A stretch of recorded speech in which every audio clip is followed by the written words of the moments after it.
La reclusión en Panamá era casi una penitencia obligada en la vida de los ricos. Se sometían a lo que Dios quisiera en el hospital de las adventistas, un inmenso galpón blanco extraviado en los aguaceros prehistóricos del Darién, donde los enfermeros perdían la cuenta de la poca vida que les quedaba, y en cuyos cuartos solitarios con ventanas de angeo nadie podía saber con certeza si el dolor del ácido fénico era en la salud o de la muerte. Los que se restablecían regresaban cargados de regalos espléndidos que repartían a manos llenas con una cierta angustia por hacerse perdonar la indiscreción de seguir vivos. Algunos volvían con el abdomen atravesado de costuras bárbaras que parecían hechas con cáñamo de zapatero. Se alzaban la camisa para mostrarlas en las visitas. Las comparaban con las de otros que habían muerto sofocados por los excesos de la felicidad, y por el resto de sus días seguían contando y volviendo a contar las apariciones angélicas que habían visto bajo los efectos de cloroformo. En cambio, nadie conoció nunca la visión de los que no regresaron, y entre estos los más tristes, los que murieron desterrados en el pabellón de los tísicos, más por la tristeza de la lluvia que por las molestias de la enfermedad. Puesto a escoger, Florentino Ariza no sabía qué hubiera preferido que Fermina Daza, pero antes de que nada prefería la verdad, así que fuera insoportable. Y por mucho que lo buscó, no dio con ella. Le resultaba inconcebible que nadie pudiera darle al menos un índico para confirmar la versión. En el mundo de los buques fluviales, que era el suyo, no había misterio que pudiera conversarse, ni conservar, ni confidencia que se pudiera guardar. Sin embargo, nadie había oído hablar de la mujer del velo negro. Nadie sabía nada, en una ciudad donde todo se sabía y donde muchas cosas se sabían inclusive de que ocurrieran, sobre todas las cosas de los ricos, pero tampoco nadie tenía explicación alguna para la desaparición de Fermina Daza. Florentino asistió en los actos cívicos que nunca, seguía rondando la manga, oyendo las misas de devoción, que nunca se le hubieran interesado en otro estado de ánimo, pero el paso del tiempo no hacía sino aumentar el acrédito de la versión. Todo parecía normal en la casa de los Urbino, salvo la falta de la madre. En medio de tantas averiguaciones encontró otras noticias que no conocía o que andaba buscando, y entre ellas la de la muerte de Lorenzo Daza, en la aldea cantábrica donde había nacido. Recordaba haberlo visto durante muchos años en las bulliciosas guerras de ajedrez del café de la parroquia, con la voz estragada de tanto hablar y más gordo y áspero a medida que sucumbía en las arenas movedizas de una mujer de una vejez mala. No se había vuelto a dirigir la palabra desde el ingrato desayuno de anciano del siglo anterior, y Florentino Ariza estaba seguro de que Lorenzo Daza seguía recordándolo con tanto rencor como él, aun después de conseguir para la hija el matrimonio de fortuna que se le había convertido en la única razón de estar vivo, pero seguía tan decidido a encontrar la información inequívoca sobre la salud de Fermina Daza que había vuelto al café de la parroquia para obtenerla de su padre. Por la época en la que se celebró allí el torneo histórico en la que Jeremiah de Saint-Amour se enfrentó solo a 42 adversarios, fue así como se enteró de que Lorenzo Daza había muerto, solo a 40, y se alegró de todo corazón, aun a sabiendas de que el precio de aquella alegría podría ser el seguir viviendo sin la verdad. Al final admitió como cierta la versión del hospital de desubicados, sin más consuelo que un refrán conocido: mujer enferma, mujer eterna. En sus días de desaliento se conformaba con la idea de que la noticia es la muerte de Fermina Daza. En caso de que ocurriera, le llegaría de todos modos sin buscarla. No iba a llegarle nunca, pues Fermina Daza estaba viva y saludable en la hacienda donde su prima Elidebranda Sánchez vivía olvidada del mundo, a media lengua del pueblo de Flores de María. Se había ido sin escándalo, de común acuerdo con el esposo, embrollados ambos como adolescentes con la única crisis seria que había sufrido el 25 años de su matrimonio estable. Los había sorprendido en el reposo de la madurez cuando ya se sentían a salvo de cualquier emboscada de la adversidad, con los hijos grandes y bien criados, y con el porvenir abierto para aprender en los viejos sin amarguras. Había sido tan previsto para ambos que ni quisieron resolverlo a gritos, con lágrimas y mediodares, como era de uso natural en el Caribe, sino con la sabiduría de las naciones de Europa, y de tanto no ser de aquí ni de allá terminaron champaleando en una situación pueril que no era de ninguna parte. Por último, ella había decidido irse, sin saber siquiera por qué, ni por qué, por pura rabia y él no haber sido capaz de persuadirla e impedirlo por su conciencia de culpa. Fermina Daza, en efecto, se había embarcado a medianoche dentro del mayor sigilo y con la cara cubierta con un mantillo de luto, pero no en un transatlántico de la Cunard con el destino a Panamá, sino en un buquecito regular de San Juan de la Ciénega, la ciudad donde nació y vivió hasta la pubertad, y cuya nostalgia se iba haciendo insoportable con los años. Contra la voluntad del marido y las costumbres de la época, no llevó más acompañante que una hijada de 15 años que se había criado en la servidumbre de su casa, pero había dado aviso de su viaje a los capitanes de los barcos y a las autoridades de cada puerto. Cuando tomó la determinación irreflexiva, les anunció a los hijos que se iba a temperar por 3 meses donde la tía Hildebranda, pero estaba concedida a quedarse. El doctor Juvenal Urbino conoció muy bien la entereza de su carácter y estaba tan atribulado que no la aceptó con humildad, como un castigo de Dios por la gravedad de sus culpas. Pero no se habían perdido la vista de las luces del barco cuando ya ambos estaban arrepentidos de sus flaquezas. A pesar de que mantuvieron una correspondencia formal sobre el estado de los hijos y otros asuntos de la casa, transcurrieron casi 2 años sin que el uno ni el otro encontrara un camino de regreso que no estuviera nimado por el orgullo. Los hijos fueron a pasar en Flores de María las vacaciones escolares del segundo año, y Fermina Daza hizo lo imposible por parecer conforme con su nueva vida. Esa fue al menos la conclusión que sacó Juvenal Urbino de las cartas del hijo. Además, en esos días estuvo por allí en la gira pastoral del obispo de Riohacha, montado bajo el palio de su célebre mula blanca con las guadrapas bordadas de oro. Detrás vinieron peregrinos que con marcas remotas, músicos de acordeones, vendedores ambulantes de comidas y amuletos, y la hacienda estuvo 3 días desbordada de inválidos y desubicados que en realidad no venían por los sermones doctos y las indulgencias plenarias, sino por los factores de la mula, de la cual se decía que hacía milagros a escondidas del dueño. El obispo había sido muy de la casa de los Urbino de la calle desde sus años de cura raso, y un mediodía se escapó de su feria para almorzar en la hacienda de Hildebranda. Después del almuerzo, en el cual solo se habló de asuntos terrenales, llevó aparte a Fermina Daza y quiso oírla en confesión. Ella se negó, de un modo amable pero firme, con el argumento explícito de que no tenía nada de qué arrepentirse. Aunque no fue su propósito, al menos consciente se quedó con la idea de que su propuesta iba a llegar a donde debía.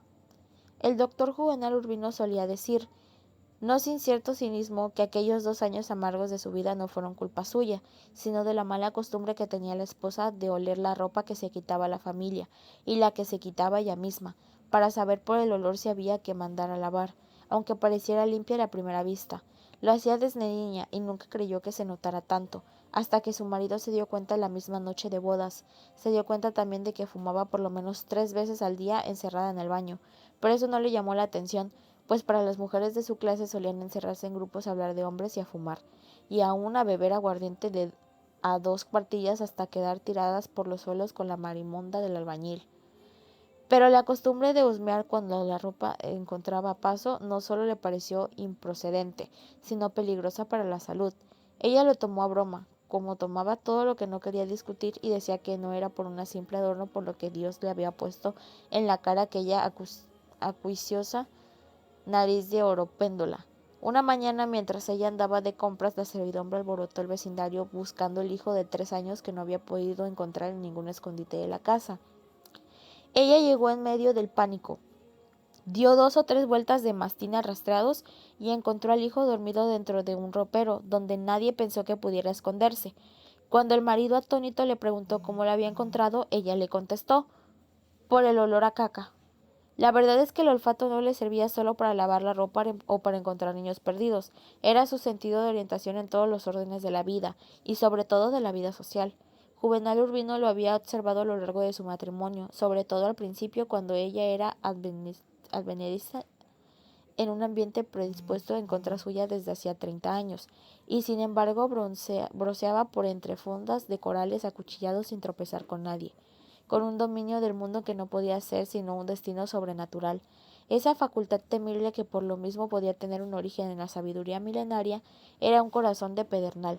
Tuvo su hora de desgracia un mal domingo antes de la misa, cuando Fermina Daza olfateó por pura rutina la ropa que había usado su marido la tarde anterior, y padeció la sensación perturbadora de haber tenido un hombre distinto en la cama.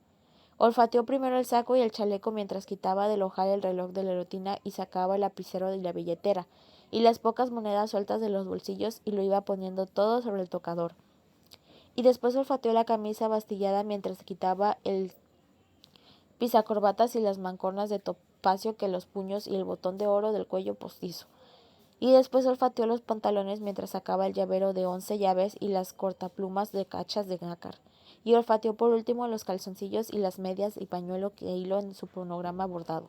No había la menor sombra de duda. En cada una de las prendas había un olor que no había estado en ellas en tantos años de la vida en común, un olor imposible de definir porque no era de flores ni de esencias artificiales, sino de algo propio de la naturaleza humana.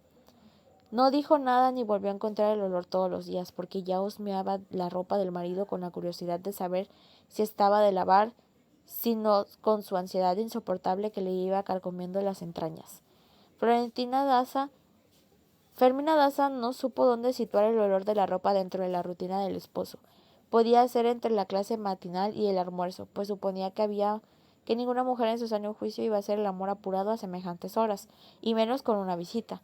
Mientras estaba pendiente de barrer la casa, arreglar las camas, hacer el mercado, preparar el almuerzo y tal vez con la angustia de que a uno de los niños lo mandaran de la escuela antes de tiempo, descalabrado de una pedrada, y la encontrara desnuda a las 11 de la mañana en el cuarto sin hacer, y para colmo de vainas con un médico encima.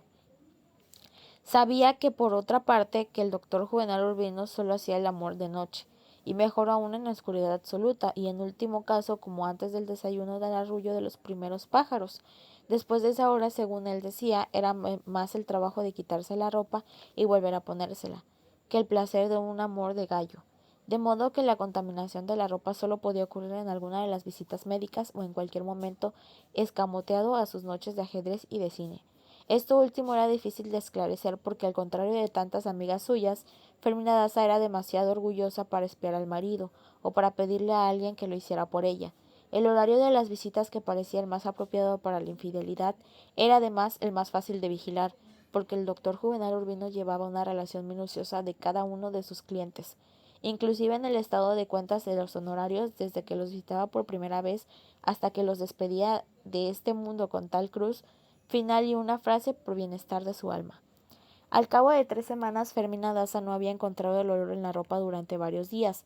Había vuelto a encontrarlo de pronto cuando menos lo esperaba, y lo había encontrado luego más descarnado que nunca por varios días consecutivos, aunque uno de ellos había sido un domingo de fiesta familiar, en que ella y él no se separaron ni un instante. Una tarde se encontró en la oficina del esposo contra su costumbre y aun contra sus deseos, como si no fuera ella sino otra la que estuviera haciendo algo que ella no quería y no haría jamás, descifrando con una primorosa lupa de bengala las intrínsecas notas de visitas de los últimos meses. Era la primera vez que encontraba y entraba en la sala de esa oficina saturada de relentes de cresota, atiborrada de libros empastados de pieles de animales ignotos, de grabados turbios de grupos escolares, de pergaminos de honor, de astrolabios y puñales de fantasía, coleccionables durante años. Un santuario secreto que estuvo siempre como la única parte de la vida privada de su marido, la que ella no tenía acceso porque no estaba incluida en el amor. Así que las pocas veces en que estuvo allí siempre con él, siempre con asuntos fugaces, no se sentía con derecho a encontrar sola, y menos para hacer discurtinios que no le parecían decentes. Pero allí estaba, quería encontrar la verdad y la buscaba con unas ansias apenas comparables al terrible temor de encontrarla. Impulsada por el ventarrón incontrolable más imperioso de la altivez conjetiva, más imperioso aún que su dignidad, un súplico fascinante. No pudo sacar nada en claro porque los pacientes de su marido, salvo los amigos comunes, eran también parte de su dominio estanco, gente sin identidad que no conocían por su cara sino por sus dolores, no por el color de sus ojos o las evasiones de su corazón, sino por el tamaño de su hígado, el sarro de su lengua, los grumos de su orina, las alucinaciones de sus noches de fiebre, gente que creía en su esposo, que vivían y que creían vivir por él cuando en realidad vivían para él, y terminaban reducidas a una frase escrita por él de su puño y letra al alcance del expediente médico. Tranquilo, Dios te está esperando en la puerta. Fermina Daza abandonó el estudio al cabo de 2 horas inútiles con la sensación de haberse dejado tentar por la indecencia. A sus Asusada por la fantasía, empezó a descubrir los cambios del marido. Lo encontrado evasivo, inapetente en la mesa y en la cama, propenso a la exaltación y a las réplicas irónicas, y cuando estaba en la casa ya no era el hombre tranquilo de antes, sino un león enjaulado. Por primera vez desde que se casaron vigiló sus tardanzas, las controló al minuto y le decía mentiras para sacarle verdades, pero luego la sentía herida de muerte por sus contradicciones. Una noche despertó sobresaltada por un estado fantasmal, y era que su marido se estaba mirando en la oscuridad con unos ojos que le parecieron cargados de odio. Había sufrido un estremecimiento semejante en la flor de la juventud, cuando veía a Florentino Ariza a los pies de la cama, solo que su aparición no era de odio sino de amor. Además, esta vez no era una fantasía. Su marido estaba despierto a las 2 de la madrugada y se había incorporado en la cama para mirarla dormida. Pero ella le preguntó por qué lo hacía. Él lo negó, volvió a poner la cabeza en la almohada y dijo: debió ser que lo soñaste. Después de esa noche y por otros episodios similares de esa época en la que Fermina Daza no sabía a ciencia cierta dónde terminaba la realidad y dónde empezaba el ensueño, tuvo la revelación deslumbrante de que él estaba volviéndose loca. Por último cayó en la cuenta de que el esposo no comulgó el jueves de Corpus Christi, ni tampoco ningún domingo de las últimas semanas, y no encontró tiempo para los retiros espirituales de aquel año, cuando ella le preguntó a qué se veían esos cambios insólitos en su salud espiritual. Recibió una respuesta ofuscada. Esta fue la clave decisiva porque él no lo había dejado de comulgar en una fecha tan importante desde que hizo la primera comunión a los 8 años. De este modo se dio cuenta no solo de que su marido estaba en pecado mortal, sino que había resuelto persistir en él, puesto que no acudía a los auxilios de su confesor. Nunca había imaginado que pudiera sufrir tanto por algo que parecía ser todo lo contrario del amor. Pero en esas estaba, y resolvió que el único recurso para no morirse era meterle fuego al cubil de víboras que le empazoñaban las entrañas. Así fue. Una tarde se puso a susir talones de medias en la terraza mientras su esposo terminaba de su lectura diaria después de su siesta. De pronto interrumpió la labor, levantó las gafas de la frente y lo interpretó sin un mínimo signo de dureza. Doctor. Él estaba sumergido en la lectura de Olé de Springwings, la novela de que todo el mundo estaba leyendo por aquellos días, y le contestó sin salir de flote: «¿Oui?». Ella insistió: «Mírame a la cara». Él lo hizo, mirándola sin verla en la bruma de los lentes de leer, pero no tuvo que quitárselos para quemarse en la brasa de su mirada. «¿Qué es lo que pasa?», preguntó. «Tú lo sabes mejor que yo», dijo ella. No dijo nada más, volvió a bajarse los lentes y siguió surciendo las medias. El doctor Juvenal Urbino supo entonces que las largas horas de ansiedad habían terminado, al contrario de la forma en la que él prefiguraba aquel instante. No fue su sacudimiento sísmico del corazón, sino el golpe de paz.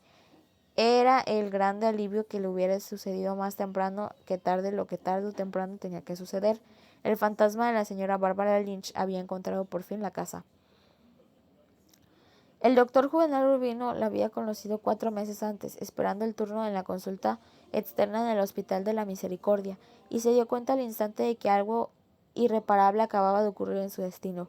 Era una mulata alta, elegante, de huesos grandes, con la piel del mismo color y la misma naturaleza tierna de la melaza, vestida aquella mañana con un traje rojo de lunares blancos y un sombrero del mismo género, con unas alas muy amplias que le daban sombra hasta los párpados. Parecía de un sexo más definido que el del resto de los humanos. El doctor Juvenal Urbino no entendía en el servicio externo, pero siempre la pasaba allí con tiempo de sobra.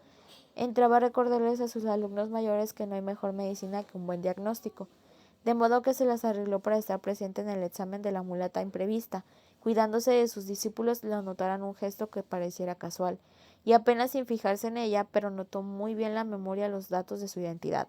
Esa tarde, después de la última visita, hizo pasar el coche por la dirección que ella había dado en la consulta, y allí estaba, en efecto, tomando el fresco de marzo en la terraza.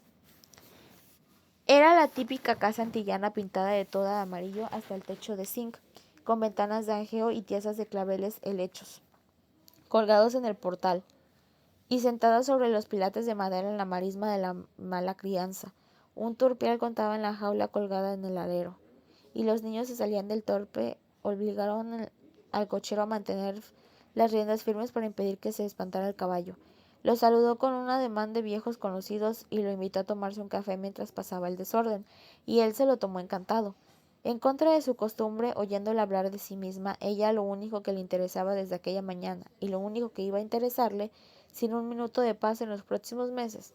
En alguna ocasión recién casado, un amigo le había dicho enloquecedora, capaz de imponer en riesgo la estabilidad de su matrimonio. Él, que creía conocerse a sí mismo, que conocía la fortaleza de sus raíces morales, se había reído del pronóstico. Pues bien, ahí estaba.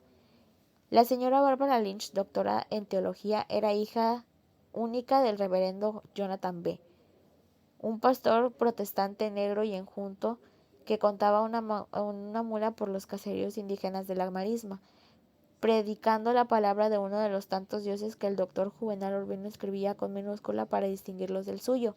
Hablaba un buen castellano en una piedrecita de sintaxis cuyos tropiezos frecuentaba aumentaba con su gracia. Iba a cumplir 28 años en diciembre. Se había divorciado poco antes de otro pastor, discípulo de su padre, con el que tuvo mal casada 2 años, y no le habían quedado deseos de reincidir. Dijo, no tengo más que amor en mi turpal. Pero el doctor Urbino era demasiado serio para pensar que no le dijera con intención. Al contrario, se preguntó confundido si tantas felicidades juntas no serían una trampa de Dios para después cobrarles con creces, pero enseguida lo apartó de su mente como un disparate teológico debido a su estado de confusión. Ya para despedirse hizo un comentario casual sobre la consulta médica de la mañana, sabiendo que nada le gusta más que un enfermo que habla de sus dolencias. Y ella fue tan espléndida hablando de las suyas que él prometió volver al día siguiente, a las 4 en punto, para hacerle un examen más detenido. Ella se asustó, sabía que su médico de esa clase estaba muy por encima de sus posibilidades, pero él la tranquilizó. En esta profesión tratamos de que los ricos paguen por los pobres. Luego hizo la nota en su cuaderno de bolsillo: señorita Bárbara Lynch, marisma de la mala crianza, sábado 4 p.m. Meses después, Fermina Daza había de leer aquella ficha aumentada en los pormenores del diagnóstico y del tratamiento. Y con la evolución de la enfermedad, el hombre le llamó la atención y de pronto se le ocurrió que era una de esas artistas descarriadas de los barcos fruteros de Nueva Orleans. Pero la dirección le hizo pensar más bien debía ser de Jamaica y negra, por supuesto, y la descartó sin dolor de sus gustos de su marido.